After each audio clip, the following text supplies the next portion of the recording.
318페이지 정도에 있는 빌립보서 1장 1절에서 5절까지 말씀입니다.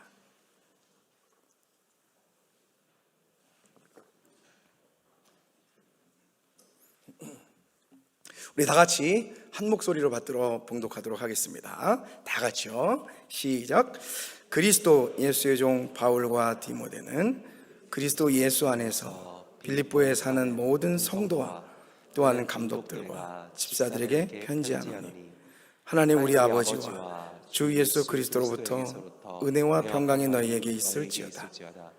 내가 너희를 생각할 때마다 나의 하나님께 감사하며 간구할 때마다 너희 무리를 위하여 기쁨으로 항상 간구함은 너희가 첫날부터 이제까지 복음을 위해 일에 참여하고 있기 때문이라. 아멘.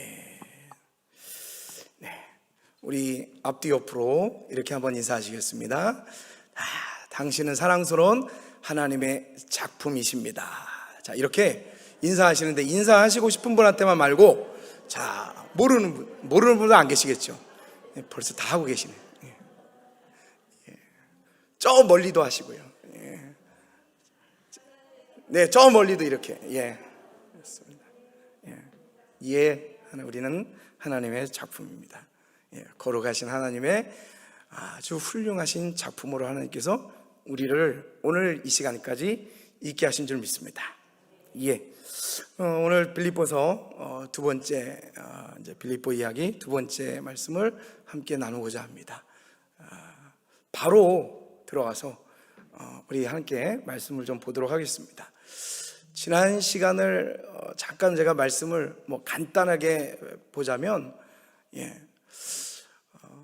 하나님께서 우리를 이 빌립보서라는 말씀을 통해서 우리가 이 땅에 왜 왔고 이 땅에서 어떻게 살고 또 어디로 가는지를 너무나도 정확하게 이 빌립보서 말씀을 통해서 우리에게 가르치고 있는 것을 이야기합니다.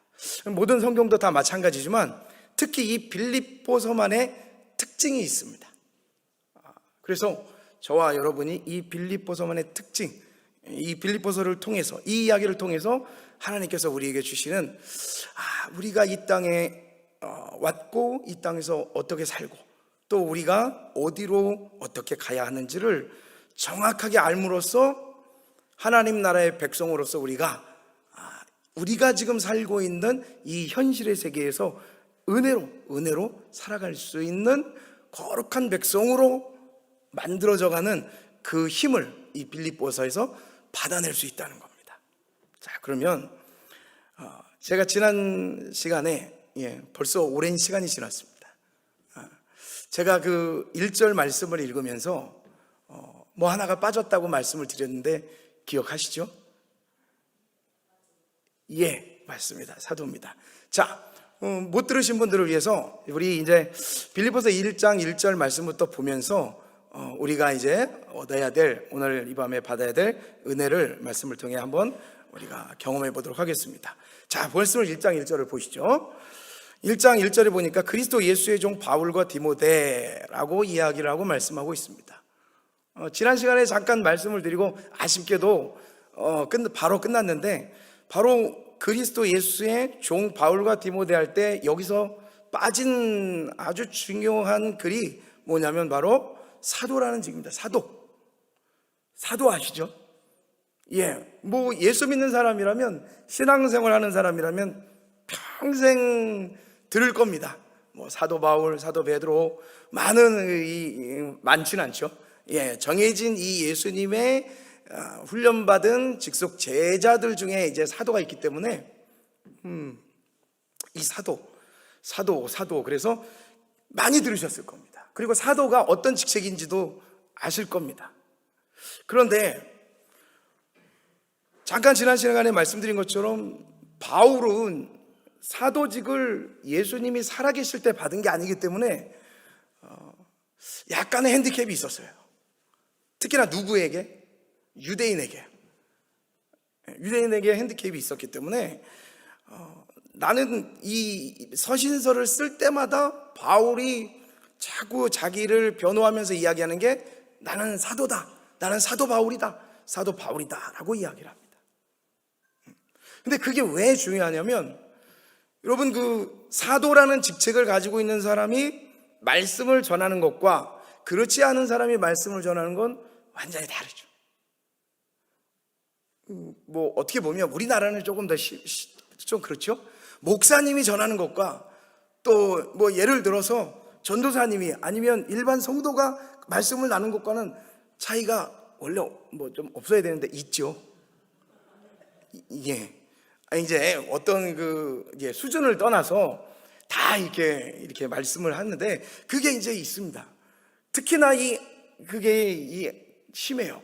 아시아는 더 심하죠. 그게 이게 외국 같은데, 미국 같은 데는 조금 덜해도 우리는 좀 그런 게 있습니다.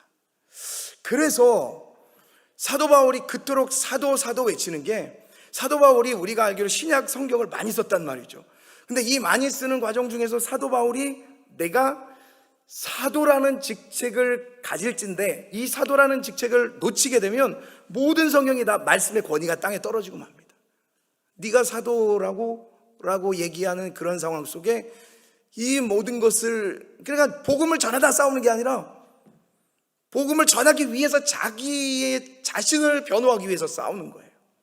그래서 갈라디아서를 보면, 여러분, 갈라디아가 아시아에 있거든요.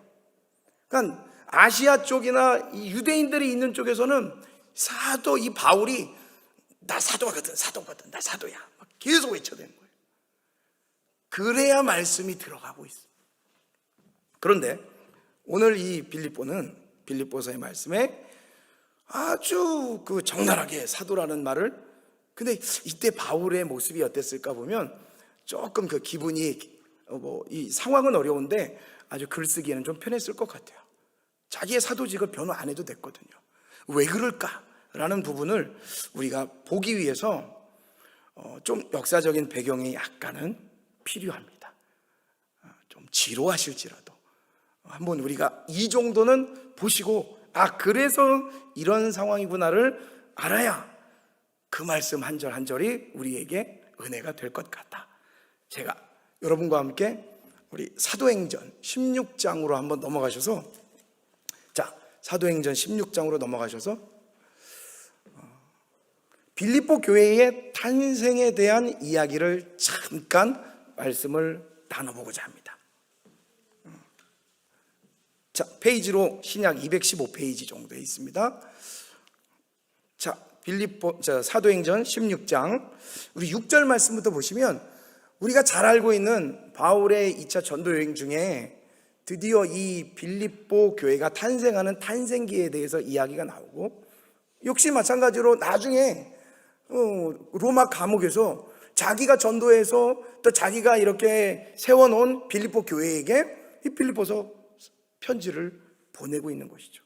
그래서 우리는 이 탄생기를 좀 알아야 될 것 같다라는 이 빌립보 이야기의 한 장면입니다. 6절 말씀 보시겠습니다. 살짝 한번 보시죠. 성경을 보시면 더 좋고요. 성령이 아시아에서 말씀을 전하지 못하게 하시거늘 그들이 블루기아와 갈라디아 땅으로 다녀가 무시아 앞에 이르러 비두니아로 가고자 애쓰되 예수의 영이 허락하지 아니하시는지라. 여러 가지 지명들이 많이 나오시죠. 이럴 때 이제 표현하는 게 아이 머리 아파 이렇게 이제 표현을 하시는데, 저도 머리가 아픕니다. 그런데 이 내용이 뭐냐면, 한마디로 표현해서 바울이 어디로 전도 여행을 가고 싶었는가? 바울이 어디로 전도 여행을 가고 싶었냐면 이 아시아로 전도 여행을 가고 싶었던 거예요. 바울이 자기가 유대교니까, 자기가 유대교인으로서 엘리트였으니까 공부도 엄청 많이 했어. 오늘날로 따지면 S대학 이렇게 얘기해도 모자랄 정도의 자기는 엘리트니까 그 엘리트에게 전도하러 가야지 라는 생각을 가진 거예요. 말씀 한 절 한 절 보면 하나님께서 이렇게 만지시고 역사하시고 이끄시고 인도하시는 걸 보면서 힘이 되어집니다. 왜요? 바울아, 너가 그렇게 공부를 하고 너가 그렇게 유대교에 있을 때 엘리트였고 훌륭한 사람이라고 얘기하고 칭송받는 사람이었지만 나는 너를 아시아로 보내고 싶지 않다. 그게 하나님의 뜻이었다. 하나님이 움직이시는 거죠. 하나님이 일하시는 거죠. 그래서 성령이 아시아에서 말씀을 전하지 못하게 했습니다. 바울은 너무나도 안타까운 마음이었을 것입니다. 내가 가면 거기에 있는 많은 유대교인들, 나 원래 유대교인이었거든. 그런데 내가 예수 믿었어. 그래서 많은 일을 전할 수도 있었겠지만 그러지 못하게 성령께서 막으셨다는 거예요. 그리고 그 영이 어디로 방향을 틀게 하시냐면 유럽의 관문인 마게도냐로 이 방향을 틀게 합니다. 이러면 이제 좀 기분 나쁜 동네가 아시아죠. 아시아가 좀 기분이 나쁘단 말이죠. 왜 바울 같은 엘리트를 안 보면 우린 뭐냐라고 얘기할 수 있겠지만, 여러분 아시아로 간 사도들이 있죠. 대표적으로 누구? 베드로가 있습니다. 베드로전서 1장 1절 말씀을 보시면, 베드로전서 1장 1절 말씀 띄워주시면,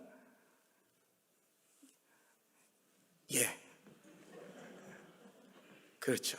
거기에 보시면 괜찮습니다. 예수 그리스도의 사도 베드로는 본도, 갈라디아, 갑바도기아, 아시아, 또 비두니아, 여기가 다 어디죠? 아시아 방향입니다. 그러니까 아쉬워할 필요 없죠. 사도들이 같습니다. 그런데 방향이 다를 뿐이죠. 그래서 엘리트인 이 바울은 이 유럽으로 향하는데 그 유럽에는 유대인이 거의 없습니다. 이방인입니다. 저기는 여기서 말씀을 묵상하면서 그런 걸 느꼈어요. 하나님의 사역과 하나님의 일을 하고 더 크게 나아가서는 우리가 하나님의 백성으로 살아나가면서 만약에 바울이 바울의 능력과 힘을 가지고 내가 가고자 하는 아시아로 갔다고 한다 그러면 아마 그는 자기의 모든 힘과 에너지와 능력을 발휘해서 그들을 전도했을 거란 말이죠. 그러면 바울이 과연 어떻게 됐을까? 그렇지 않아도 유대교인들에게 칭송받던 바울인데 바울이 어떻게 됐을까? 라는 궁금증을 낳게 됩니다. 하나님이 야, 너는 많이 배웠으니까 많이 배운 곳으로 가서 많이 배운 사람 가르쳐, 그러지 않으셨다는 거예요. 어떻게 보면 겨우 해양대학교 나온 베드로, 그 베드로를 아주 그냥 공부를 많이 하고 훌륭한 유대교에 있는 아시아로 보내고, 그가 우리가 잘 알기로는 무식한 베드로, 어부 베드로 얘기하지 않습니까? 그런 사람이 글로 가고 오히려 엘리트인 사람을 아무것도 모르는 이방인들한테 보내는 모습을 보면서 한 가지를 느꼈어요. 교만하지 말고 겸손하고, 내가 너를 향한 너의 그 배운 거, 너의 그 갖춰진 거, 그곳으로 내가 너를 일을 시키지 않고 나의 계획과 나의 뜻대로, 또는 그 계획과 뜻 속에 오히려 약할 때, 모를 때 더 강할 수가 있어. 더 강할 수가 있어. 그러니까 너는 내 계획대로 움직여. 하나님이 바울의 뜻을 꺾어버린 거예요. 열망이 있었잖아요. 그 열망을 하나님이 꺾으셨습니다. 그리고 전혀 그 큰 지혜가 있을 필요도 없을 것 같은 이방 나라에게로 이 엘리트 바울은 전도를 가게 됩니다. 자, 그래서 9절 말씀해 보시면, 밤에 환상이 바울에게 보이니 마게도냐 사람 하나가 서서 그에게 청하여 이르되 마게도냐로 건너가서 우리를 도우라, 이런 환상을 보여주는 거예요. 환상을 계속 마게도냐 사람이 나타나서 도우라 하니까 바울이 그 영의 눈이 떠져 있던 바울이 이거는 진짜 하나님이 나를 아시아로 못 보내게 하시는 거구나, 나로 갈 곳이 있구나를 점점 알게 되고, 나중에 로마서 보시면 그가 고백을 합니다. 하나님이 나를 이방인 전도를 위해서 세우셨구나 라고 바울이 이제 점점 그도 고백을 하게 되는 거죠. 그리고 바울이 그 환상을 보았을 때 이게 하나님의 뜻이다 확정을 짓습니다. 확정을 짓고 바울은 마게도냐 땅으로 가기로 이제 마음을 먹습니다. 자, 11절 말씀 보시면, 우리가 드로아에서 배로 떠나 사모들에게로 직행하여 이튿날 네아폴리로 갔다라는 말씀이 나와요. 사도행전은 이야기죠. 그러니까 역사서죠. 시간대로 이렇게 가면서 이야기를 하고 있는 신약에서의 역사서입니다. 그러니까 사실 이 내용이 조금 깊이 말씀을 보면 다 이 라인이 있죠. 길도 있죠. 그러니까 시작을 해서 드로아라는 곳에서 배로 떠나 사모드라게로 직행하여 이튿날 네아폴리 갔다. 즉 드로아라는 곳에서 네아폴리로 전도 여행을 계속해서 이제는 이 유럽 관문이 마게도를 향해서 이방인을 향해서 이 바울이 가고 있는 겁니다. 가는데 참 재미난 사건 하나가 일어나는 거죠. 우리가 드로아에서 배로 떠나 사모드라게로 직행하여 이튿날 네아폴리로 갔다고 얘기하는데, 이 말씀을 가만히 보면 여러분 그 드로아에서 네아폴리의 거리가 한 250km 정도 됩니다. 이 드로아가 여기 있으면 이 에게해라는 바다가 있고, 이 중앙에 사모드라게라는 이 섬이 있고요. 그 다음에 이제 네아폴리가 있습니다. 이 쭉 가는데 거리가 한 250km가 넘고요. 이걸 배를 타고 가면 거의 닷새 정도, 그러니까 5일 정도가 걸려야 가는 거리입니다. 말씀을 들을 때 우리가 같이 하나님의 마음을 한번 이렇게 발견한다는 생각으로 하나님의 일하신다는 것으로 그 개념을 잡고 한번 보시면 참 하나님의 마음을 느낄 수가 있습니다. 왜요? 닷새 걸릴 걸 이틀을 걸려서 간 겁니다. 닷새 걸릴 걸 이틀 걸려서 갔는데 안 놀리시네요. 닷새 걸릴 걸 이틀 걸렸다. 저는 이 말씀을 묵상하면서 그냥 보면 모르는데 지도를 보고 내용을 보니까 닷새 걸릴 걸, 예를 들어 닷새 걸릴 걸 4일을 걸려서 갔다.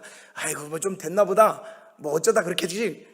그러겠는데 닷새 걸릴 걸 이틀. 그러니까 그 당시에 배는 노젓고 바람 불어서 가는 배란 말이죠. 오늘날 같이 뭐 모터가 달린 것도 아니란 말이죠. 이게 하나님의 열망이 느껴지는 거예요. 하나님의 일하심이 느껴지는 겁니다.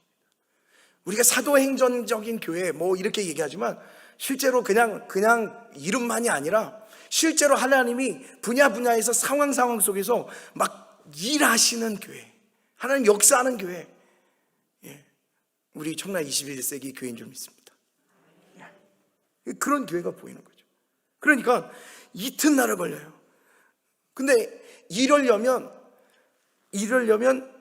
엄청나게 센 바람이 제대로, 그러니까 이 내용의 의미를 보면 좌로 우로 조금이라도 치우치지 않고 오직 목표와 방향을 향해서 직행하여서 곧장 바로 빠르게 갔다라는 겁니다. 하나님의 뜨거운 이방인을 향한 열망이 있는 것이죠. 네. 자, 그러면 사도행전 20장 6절 말씀에 보시면 그런 내용이 나옵니다. 우리는 무교절 후에 빌립보에서 배로 떠나 닷새 만에 들어와 있는 그들에게, 이게 역으로 간 거거든요. 닷새라고 사도행전이 그때는 표현해요. 이때는 하나님이 안 바쁘신 겁니다.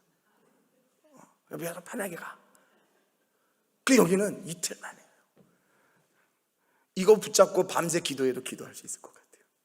능력을 보시나요? 그러면서 갑자기 떠오르는 인물 하나가 있는데 엘리야가 떠오르는 겁니다. 엘리야가 아합과 또 이제 갈멜산상에서 승리를 하고 이제 곧 비가 내리고 막 이런 상황이 벌어지지 않습니까? 아합이 마차를 타고 자기 궁으로 가잖아요. 그래 엘리야가 성경에 보니까 18장 열왕기상 18장에 보니까 하나님의 신의 능력을 받아서 아합이 탄 마차보다 더 빨리 달렸다라고 표현이 되고 있는 거예요. 남의 이야기죠. 이런 기적이 하나님이 일하시는 중에 구약이든 신약이든 뭐 오늘날이든 하나님이 일하시는 역사하는 그 장소에는 오늘날도 이런 일들이 벌어질 수 있는 겁니다. 그러니까 우리가 다 같이 기도하고 해서 병도 때로는 나으실 때도 있고 다 수술의 결과도 좋으실 때도 있고 또 우리의 헤맸던 일들도 다시 재정비가 될 수도 있는 거고 이런 말씀 붙잡고 우리가 기도하는 거 아니겠습니까? 그 하나님이 어떻게 뒤로 뺍니까? 엘리야가 아합보다 그 마차가 얼마나 빠릅니까? 시속 몇십 킬로 나올 텐데 달려봤자 얼마나 달리겠어요? 그걸 이기게 하신 하나님이 막 그러시면서 기도하시는 거예요. 왜 제 기도를 막 이렇게 하시면서 그럼 그 기도가 맞으면 하나님의 응답되시는 거예요. 저는 그런 모습을 보면서요, 기적이 신약에도 있었구나라는 사실입니다. 그리고 이건 과정이죠. 12절 보니까 본문 사도행전 16장 12절, 거기서 그렇게 빨리 하나님의 역사와 은혜로 다 네아폴리에 다다라서 거기서 빌립보에 이르니 이는 마게도니아 지방의 첫 성이라. 드디어 우리가 이야기하고 있는 이 빌립보에 다다르게 되었습니다. 그래서 이 빌립보가 로마의 식민지, 또 마게도니아의 첫 성이고 로마의 식민지고, 여기에 개념에 있어서는 이 빌립보를 이야기할 때 이 첫 성이라고 얘기할 때는 이 첫 번째 성이라는 부분도 있지만 더 큰 의미가 있는데, 그 마게도니아 지역에서 가장 큰 성이라는 겁니다. 그만큼 발전하고 발달되고 문화적으로 경제적으로 능력이 있었던 도시라는 거예요. 사실 완전 제일 큰 도시는 데살로니가입니다. 그런데 그에 못지않은 성이, 대표적인 성이, 이 예전엔 그렇지 않았어요. 이 빌립보라는 지역이에요. 그런데 지금 이 순간에는 그 마게도니아 지역을 대표도 할 수 있을 정도로의 큰 곳이 바로 이 빌립보 지역입니다.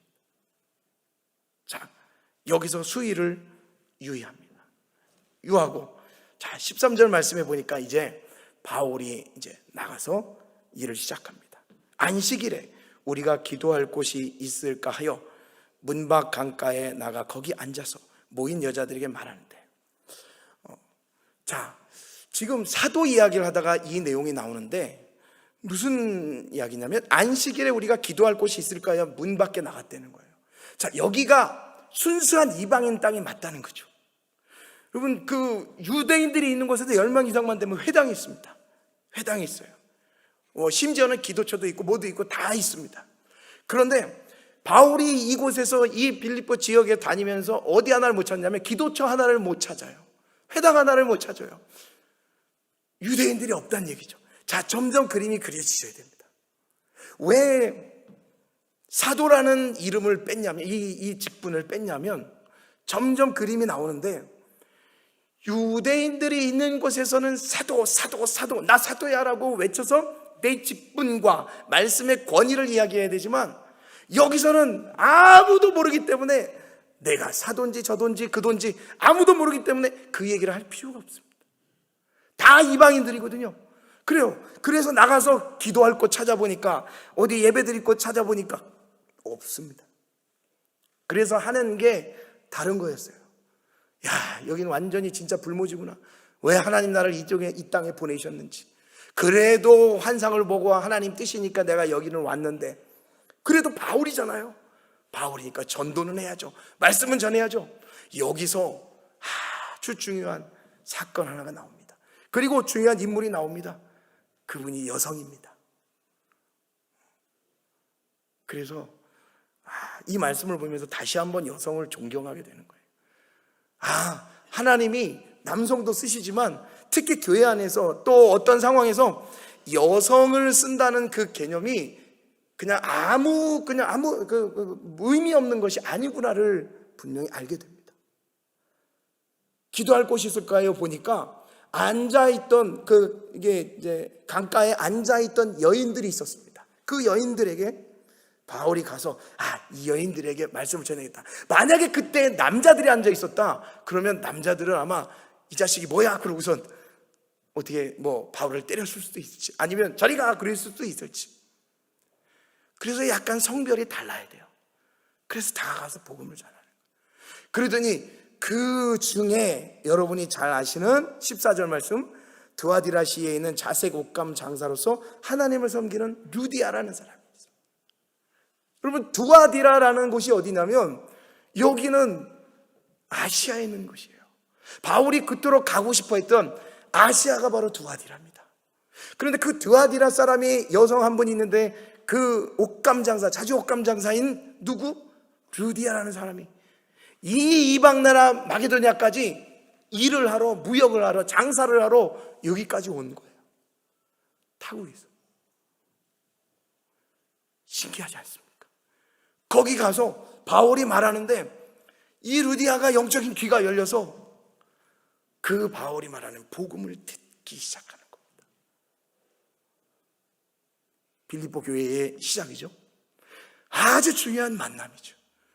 저는 여기 말씀을 보면서 노래 한 곡이 또 떠오릅니다. 아시겠죠? 무슨 노래인지. 만남입니다. 만남. 그래서 예전에 우리 다dim 목사님께서 가르쳐 주신 첫 번째 복음성가 백만송이, 다 까먹으셨나요? 백만송이 가르쳐 주셨고, 두 번째 노사연의 만남. 이 엄청난 영적인 만남이 있었습니다. 제가 한번 이렇게 불러보려고 그랬는데 너무 조용하셔서 한번 불러봐야 되는데 불러볼까요? 우리 만남은, 그 둘이 만나서 그런 거예요. 말씀을 전하다가 이게 어떤 남녀의 눈이 트인 게 아니라 영적인 눈이 튀어가지고 딱 보면서 바울, 루디아 이래가지고 말씀, 그러면서 갑자기 막 복음성가가 나오기 시작하는 거예요. 우리 만남은, 이러면 같이 하셔야 되는데, 우연이 아니야. 너무 오래돼서 잘 이제 모르시나요? 그곳은 주님의 바람이었소. 사랑해 사랑해 주님을 사랑해, 이렇게 바뀌었다. 영적인 불꽃이 튀긴 거예요.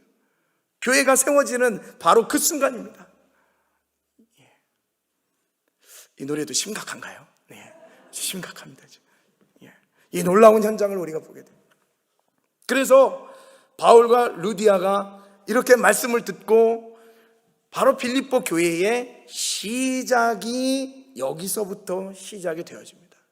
역사적으로 이 옷감 장사, 이 자주 옷감 장사를 했던 이 루디아의 그 주변 환경을 보면 이 옷을 팔아내는데 이 자색옷이라는 이 물을 들이지 않습니까? 이제 물을 옷감에다가 들이는데, 이 일이 특히나 이 마게도냐, 이 빌립보 지방의 조개류 이런 그 갑각류 같은 것에서 캐서 그 색소를 써내는데 아주 인류의 아주 좋은 품질의 옷감이 만들어졌다고 합니다.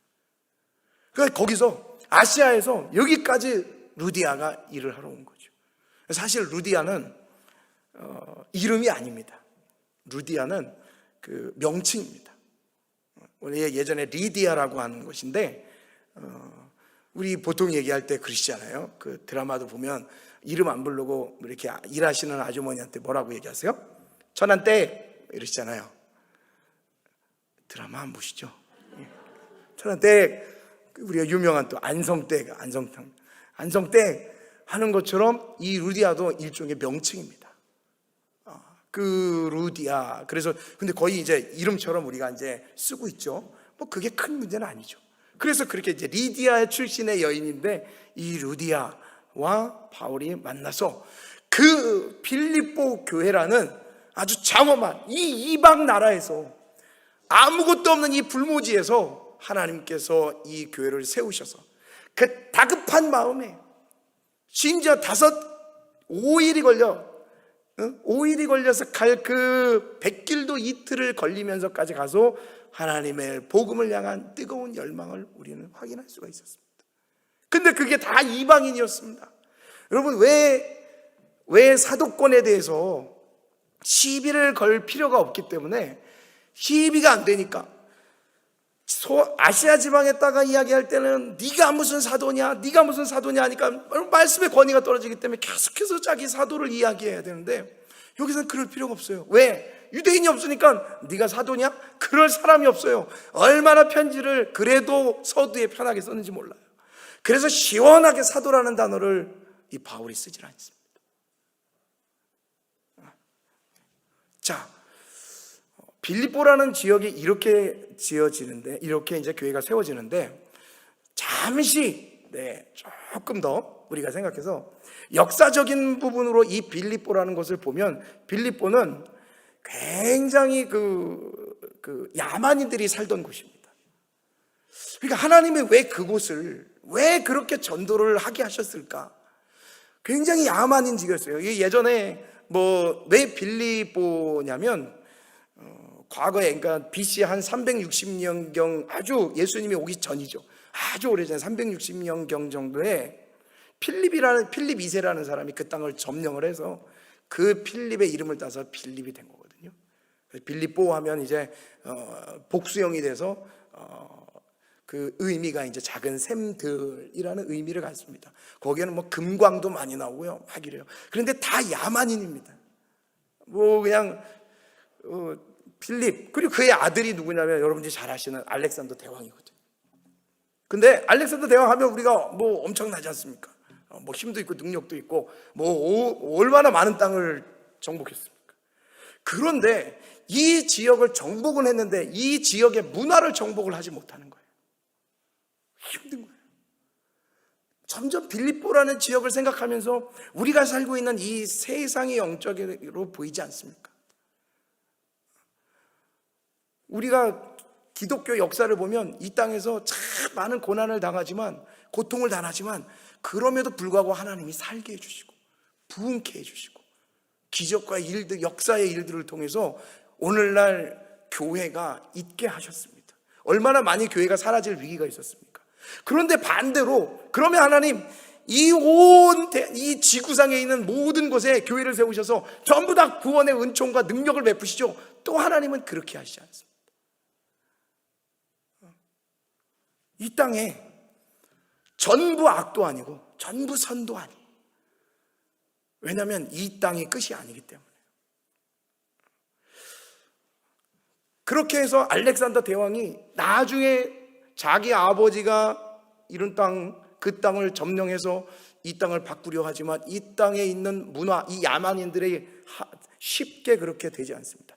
그런데 나중에 가면 또 알렉산더 대왕과 이 그리스와 이제 여러분이 잘 아시는 이 로마, 이제 지금 얘기에 나오는 이 로마의 식민지라고 나오는데, 로마와 전쟁을 해서 드디어 로마가 이 땅을 또 차지해요. 이 땅을 차지해서 로마가 또 가보니까 이 빌립보라는 지역 사람들 진짜 대단한 겁니다. 하여튼 가서 예를 들어 콩나물을 1,000원어치 사는데, 콩나물을 1,000원어치 사는데 2,000원 같은 1,000원어치를 이렇게 사서 뺏는 경우가 있잖아요. 어떻게든지 그냥 악착같이 그냥, 하여튼 성격과 문화와 생각과 사상이 전부 다 야만인인 거예요. 안 되는 겁니다. 그래서 로마에서 한 가지 아이디어를 내서 그 땅을 바꿔내는데, 어떻게 바꿔내느냐, 그 땅, 이 로마에 있는 퇴역 장군들, 군인들, 이런 지식층들, 이런 사람들을 갖다가 다 이 빌립보 지역으로 넣어버립니다. 저 지역에 가서 너희들이 이 지역의 문화를 바꿔내면 내가 무엇을 주겠다? 로마의 식민권을 주겠다. 여러분, 로마의 식민권을 우리가 이 성경 시대의 말씀을 보면서는 우습게 볼 게 아닙니다. 오늘날 우리가 따지면, 우리가 이런 말 하면 좀 그렇긴 하지만, 우리가 가장 이렇게 이제 외국 중에, 우리나라 말고 외국 중에 우리가 따고 싶어 하는 시민권이나 영주권이 어디죠? 쉽게 얘기해서 미국이죠. 그거 하나 따기에도 쉽지가 않죠. 어렵습니다. 굉장히. 근데 이 시대에도 역시 마찬가지로 이 땅에서 너희들의 문화를 잘 정착을 하면, 그게 군인이든 누구든 이 로마의 문화를 꽃피우면 내가 시민권을 주게 하니까 많은 사람들이, 군인들을 비롯해서 가서 그곳에서 정착을 하게 됩니다. 그게 성공을 했습니다. 점점 바뀌기 시작하는 거예요. 이야, 되는구나, 바뀌는구나. 그래서 많은 사람들이 시민권을 받게 되고, 그 땅은 나중에 가서는 리틀 로마, 작은 로마라고 얘기하고, 나중에 가서는 너무나도 도시가 발전을 해서 나중에는 이제 자치권으로 로마에서 분리가 되기까지도 합니다. 자, 여러분, 이 이방이라는 나라 속에서, 그리고 이런 야만인들이 사는 곳에서 누가 던져졌냐면 바울과 루디아가 던져졌습니다. 쉽지 않습니다. 물론 유대인들에게 가도 마찬가지일 겁니다. 그러나 더 무식한 이 이방 나라에게까지 가죠. 자, 그런데 우리 말씀 하나 이제 30분입니다. 자, 우리 말씀 하나. 예. 우리 또 4주 후에 뵈셔야 되는데, 네. 우리 빌립보서 3장 말씀 한 번만 보시겠습니다. 빌립보서 3장 20절 말씀, 3장 20절 말씀입니다. 빌립보서 3장 20절 말씀이요. 자, 우리의 적은 원래가 어디입니까? 우리의 적은 하나님의 나라입니다. 이 땅은 잠시 사는 겁니다. 많은 내용에서 우리는 나그네라고 이야기를 합니다. 여기가 본향이 아니라고 얘기하죠. 자, 그래서 성경 전체 중에 이 땅이 우리의 시민권이 아니고 하나님 나라가 우리의 진짜 나라여라고를 외칠 수 있는 가장 적합한 성경이 바로 빌립보서 말씀입니다. 자, 다 같이 한번 읽어보겠습니다. 20절 시작. 그러나 우리 시민권은 하늘에 있는지라 거기로부터 구원하는 자 곧 주 예수 그리스도를 기다리노니. 아멘. 자, 많은 사람들이 그 빌립보 지역에 가서 너도 나도 시민권을 따려고 애를 쓰거든요. 막 용쓰거든요. 거기에 목을 맵니다. 그러면서 어려움도 겪고 심지어는 나중에 가면 교회도 흔들리고 뭐 등등등의 많은 일들이 일어납니다. 다시 재차 이방인들의 공격이 들어옵니다. 영적인 공격, 또 눈에 보이는 공격, 문화적인 공격. 너무나도 문화가 발달하다 보니까 수많은 공격들이 있습니다. 오늘날 우리도 똑같죠. 밖에 나가면 사람이 공격하는 게 아니라 문화가 우리를 공격하죠. 우리의 눈을 어두럽게 하죠. 이런 많은 것들 속에서 사도 바울이 외치는 겁니다. 야, 니네들 로마 시민권 하나 따려고 그렇게 애쓰지 않느냐. 그게 다가 아니다. 그게 다가 아니라 진짜 우리의 시민권이 어디에 있느냐? 하나님 나라에 있다라는 것을 사도 바울이 20절 말씀을 통해서 찍어주는데, 이 말씀이 바로 이 빌립보서의 핵심 말씀이라는 사실. 자, 말씀을 맺는데요, 이제 4주 후에 뵙겠습니다. 그런데 계속해서 말씀을 이제 또 많이 여러 목사님들, 우리 부목사님들 나누지만 잊지 마시고 또 기억하고 계시고, 그래, 우리는 이 땅이 본향이 아니다. 이걸 우리가 빌립보서를 통해서 알 수가 있다. 우리가 왜 이 땅에 왔는지, 또 이 땅에 어떻게 사는지, 또 어디로 가는지, 우리의 시민권은 이 땅이 아니라 천국에 있다. 그러니까 우리가 살 희망이 있고 소망이 있고, 우리가 뭐 그냥 죽어야지 뭐 이런 얘기 하시면 안 된다는 거예요. 하나님이 우리를 풍성히 이 땅에 목적을 가지고 살게 하시고, 심지어는 때로는 내가 너를 통해서 엘리야보다 더 빨리 달려가게 만들어 줄게. 내가 5일 갈 거 2일 가게 너한테 역사 일어나, 너에게 이 역사를 일으켜 준다니까. 그런 기적과 이적을 맛보면서 우리는 우리에게 주어진 삶을 주님 원래의 시민권 나라로 부를 때까지 우리는 계속해서 영적인 싸움을 해나가셔야 됩니다. 그래서 승리하는 해, 올해가 승리하는 해, 어떤 고난이 와도 승리하는 해, 하나님의 말씀과 은혜와 능력으로 천국의 시민권을 가진 우리 성도님들, 모든 삶 가운데 그 나라를 바라보시고 소망하시면서 믿음으로 승리하시는 또 우리의 삶이 되기를 소망합니다. 다 같이 기도하겠습니다. 하나님 감사합니다.